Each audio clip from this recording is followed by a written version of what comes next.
कई लोगों का कहना है कि उसने तो आत्महत्या की है।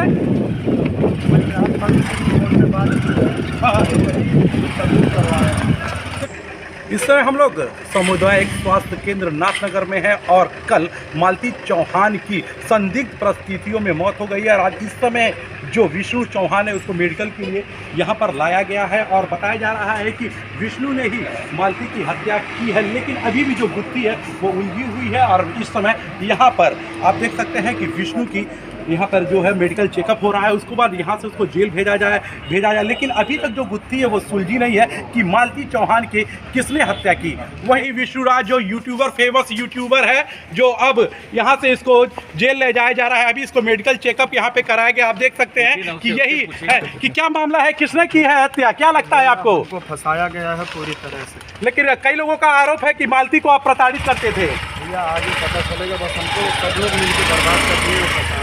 जी, कौन लगता है, कौन कातिल है मालती का? हाँ, कई लोगों का कहना है कि उसने तो आत्महत्या की है। अर्जुन